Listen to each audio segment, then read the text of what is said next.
Alguma pergunta mais? Tem uma pergunta aqui, doutor, da Juliana, lá no Instagram.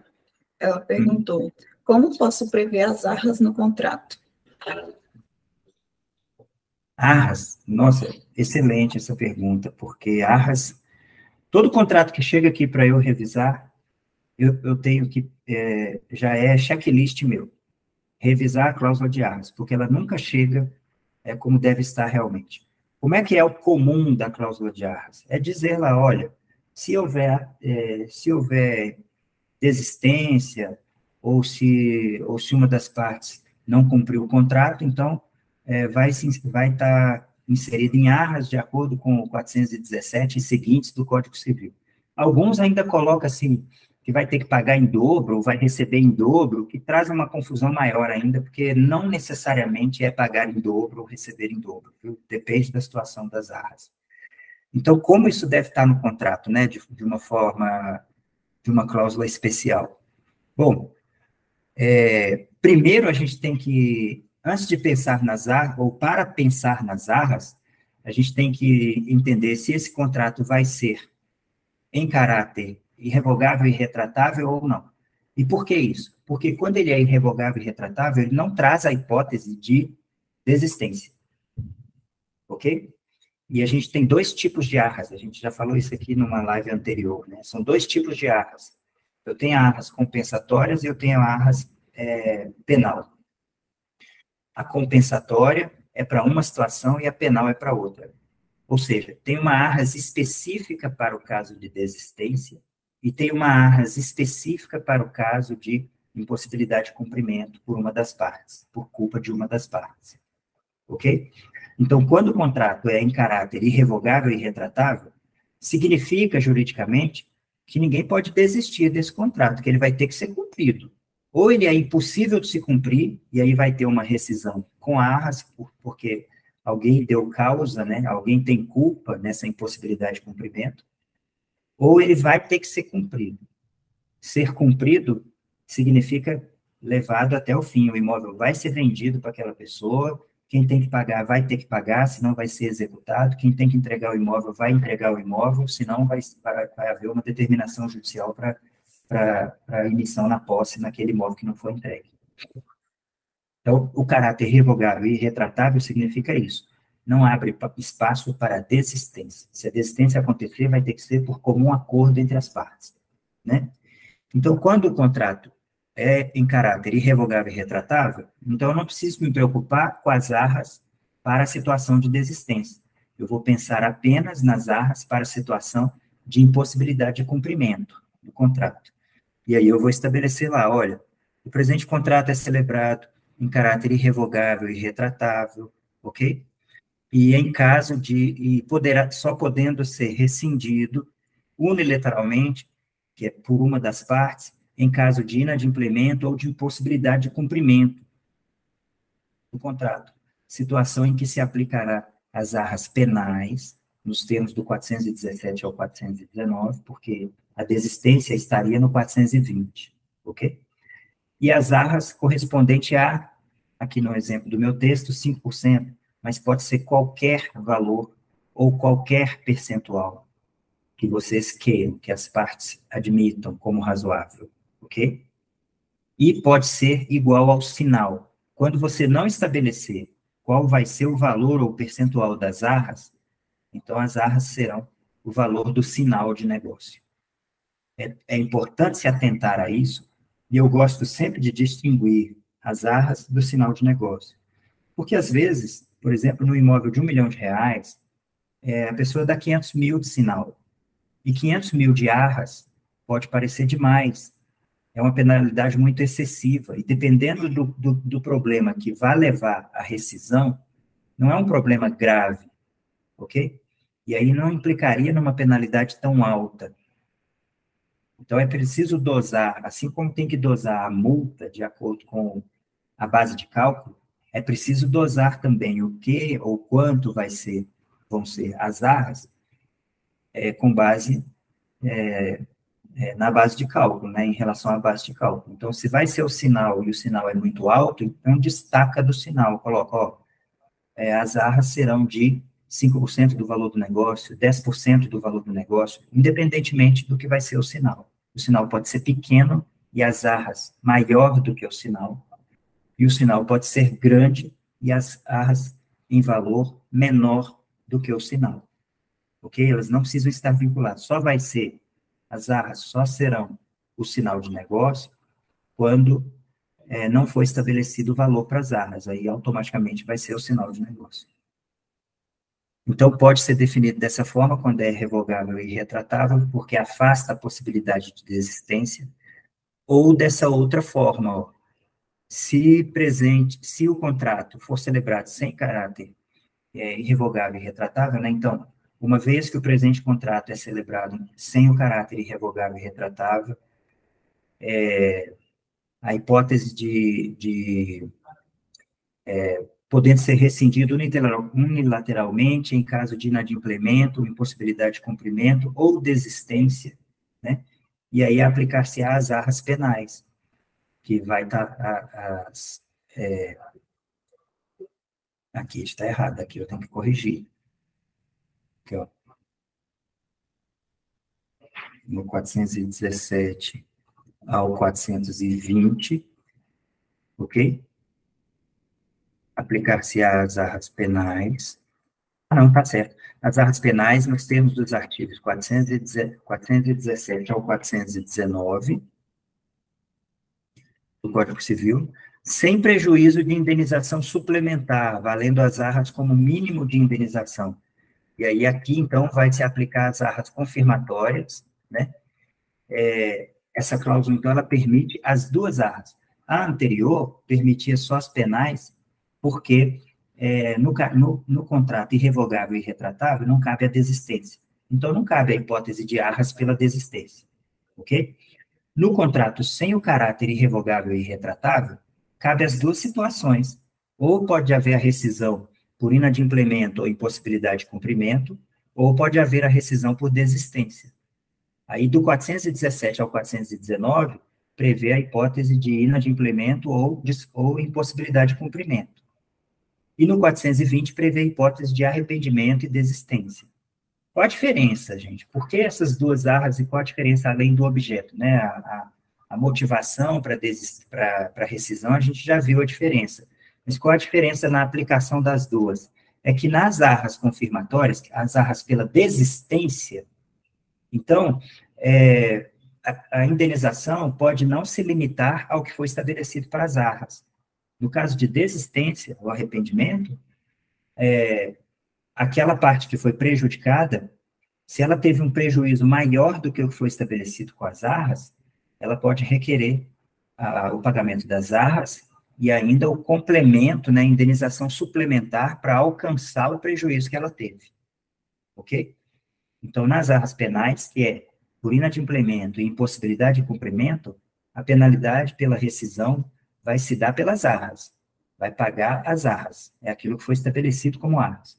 Agora, na hipótese de rescisão por desistência, né, se arrependeu, quer desistir, aí a parte prejudicada vai receber as arras, e se ela teve um prejuízo maior do que as arras, ela pode exigir a complementação desse ressarcimento até o valor do prejuízo que ela conseguir comprovar, ok? Para requerer um prejuízo maior do que as arras, é necessário comprovar esse prejuízo. E aí tem uma outra situação aqui que é importante nas cláusulas especiais no que diz respeito às arras. Toda vez que você estabelece uma obrigação para alguém num contrato, você deve estabelecer também encargos para o descumprimento. Porque senão vai ficar obrigação, mas se descumprir não tem penalidade. Aí você vai ter que entrar em juízo para poder estabelecer uma penalidade. Então, o contrato tem que prever isso, ele prevê as obrigações que estão correlatas com o direito, né? A obrigação de um é direito do outro a partir do evento, né? E no caso de descumprimento de alguma obrigação, tem que ter uma penalidade prevista. Para o descumprimento do pagamento, a gente já viu lá, multa, juros e correção monetária. Para o descumprimento na entrega do imóvel, a gente já viu também, multa diária, em valor de 1/30, o equivalente a 2 aluguéis ou mais, né? para o descumprimento do pagamento das arras, ou seja, se houver a rescisão e a aplicação das arras, né? Então, o contrato está dizendo, tem que pagar as arras. Mas quando tem que pagar as arras? E se não pagar, o que vai acontecer? E tem que ter uma cláusula prevendo essa obrigação de pagar as arras também, né? E aí vai dizer, ó, aqui na minha sugestão está dizendo, em até 5 dias úteis, a contar da comunicação efetiva da rescisão, e, se após o vencimento, deverá ser acrescido de multa de 2%, né?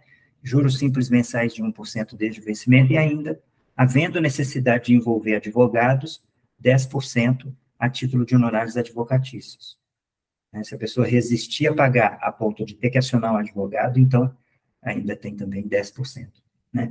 Uma sugestão de aprimoramento é que, quando você tem várias obrigações e várias formas de encargos para cada respectiva obrigação, essa parte dos honorários advocatícios pode ser uma cláusula específica para todas as situações, dizendo, em qualquer situação em que seja necessário acionar advogados para cobrança ou obrigação de fazer o cumprimento de obrigações desse contrato, a parte que descumprir estará sujeita a 10% de honorários advocatícios. Aí, pelo menos a penalidade de honorários advocatícios vai estar numa cláusula só servindo para qualquer situação de inadimplemento ou de descumprimento de obrigação, né? É uma sugestão até ao que é um aprimoramento até ao que eu estou trazendo aqui agora também.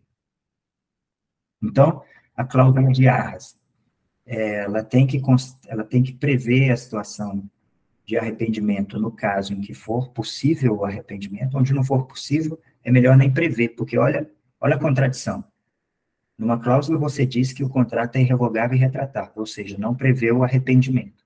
Noutra cláusula você diz que em caso de arrependimento, a parte prejudicada poderá exigir as arras.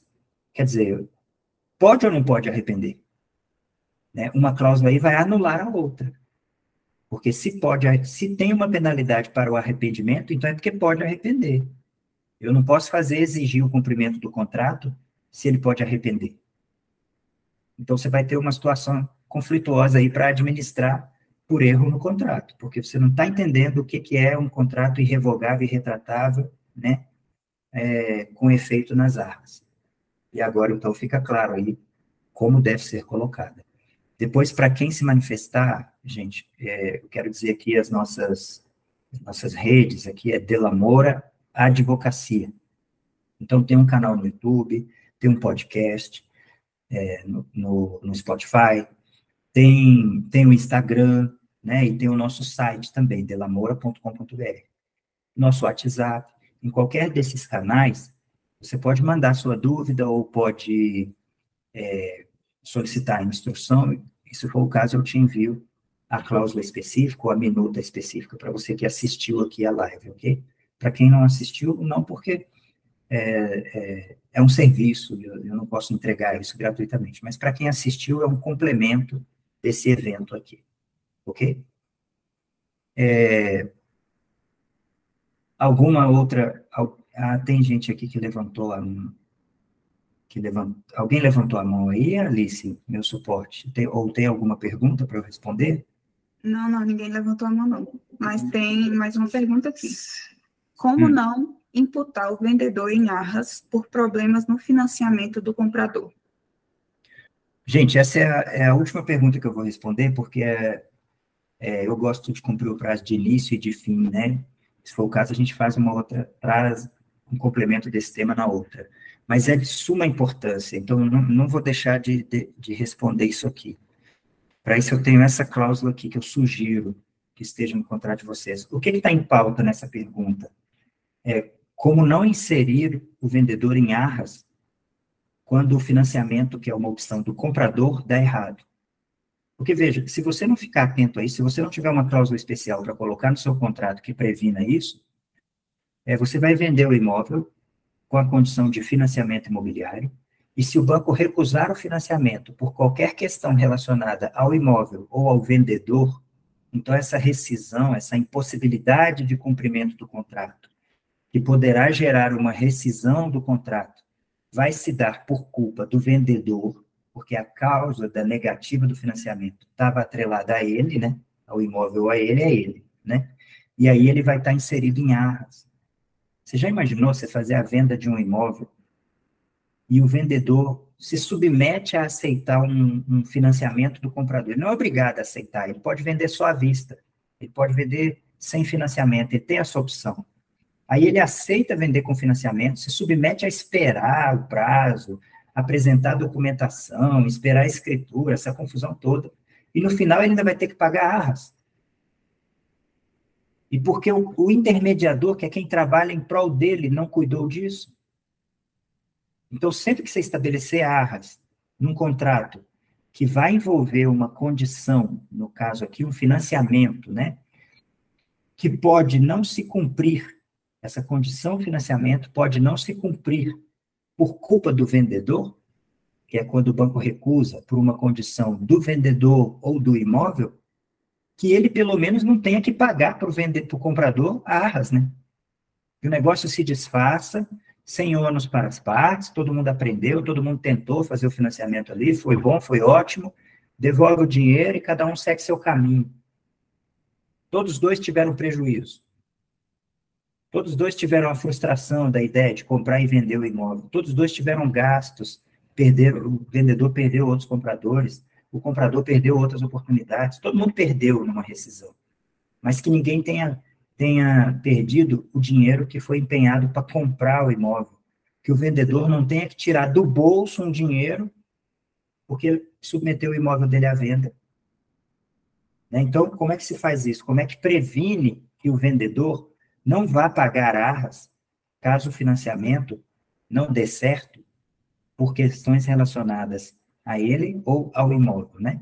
Então, a gente coloca a opção de financiamento é uma opção do comprador, assim como o agente financeiro escolhido é uma opção do comprador, de livre e espontânea vontade dele, do interesse dele. Para o vendedor, o que importa é receber, ok? Não é o vendedor que está impondo a condição de financiamento ou que está tendo vantagem com a condição de financiamento. Então, ele está concedendo, como forma de pagamento, que o dinheiro venha de um financiamento.